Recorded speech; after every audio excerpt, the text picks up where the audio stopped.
Бул шаардагы Ломонос мектебинин ажатканасы. Аны 1 жылга жарактуу кылып, жөн гана оор жүк ташуучу унаанын тетиктеринен кураштырып коюшкан. Курулгандан бери 1 жыл эмес, 3 жыл өтүп, азыркы учурда авариялык абалда. Тактап айтканда, урап калуу коркунучунда турат. Ажаткананын араң эле турганын байкоого болот. Мындан кабардар болгон ата-энелер кооптонуп жатышат. Мен неберелерим алып келем мектепке. Анан неберелерим айтат, ажатканасы начар дешип айтат. Анан ошону оңдоп, мэрия жактан жардам берип, ошо оңдоп койсо жакшы болот эле.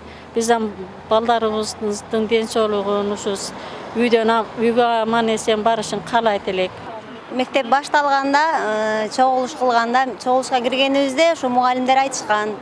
Государство 12 миллион акчаны бөлүп беришсе, жаңы мектебибиз бүтүп кетет. Жаңы мектептин ичинде туалет менен бүтөт экен. Ага чейин ушу аварийный состояниядагы туалетке пока туруп турат деген.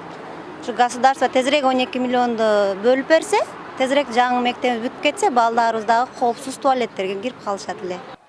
Бул имарат Ломонос мектебинин жаңы курулган имараты 500 орундукка ылайыкташкан.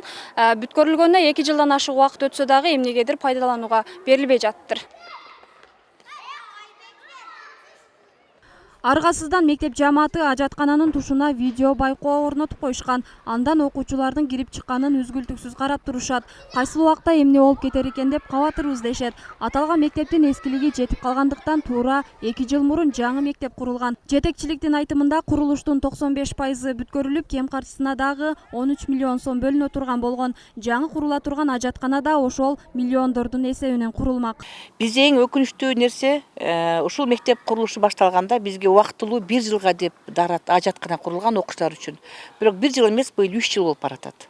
Эң коркунучтуусу техникалык коопсуздук жактан, баланын коопсуздугунан ушу биздин кыжаалат болгонубуз ушул ажаткана дагы ушул жаңы курулушка акча бөлүнүп, ошол ишке киргичекте ошо туруштук бере алабы экен деген суроо көйгөй бизди, мугалимдерди, ата-энелерди аябагандай тынчтандырып атат. Анан эми өзүңүздөр көрүп турасыздар, 3 көздүү убактылуу ажаткана, азыр мына бул 3 жыл болду. Анан чоң класстын балдарын биз көбүнчө киргизбейбиз. Башталгыч класстын балдарын мугалимдердин коштоосу менен кирип чыгышат.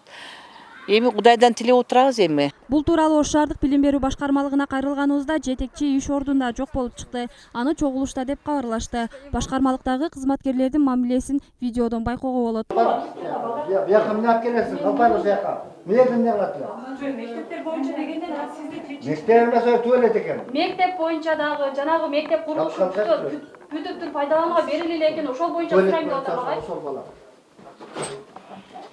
Биз азыр Ломонос мектебинин маселеси боюнча Ош шаардык билим берүү башкармалыгына кайрылдык. Ал эми тилекке каршы мында иш убактысында жетекчи жок экен. Ал эми калган кызматкерлер бул маселе боюнча кабары жок экенин айтып жооп берүүдөн баш тартышууда.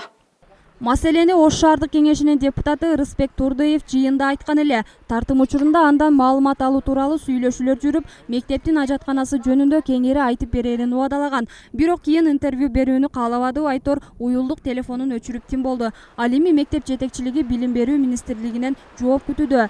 Кошумчалай кетсек, Ломонос мектеби 275 орундукка ылайыкташкан болсо, учурда 2000ден ашуун окуучу билим алып жатат. Бир класста 35ден 55ке чейин окуучулар бар. Атайын спорттук аянтчаларда курулган эмес. Мимоза Жаныбек кызы, Кымбатбек Абдисамат уулу, Ынтымак.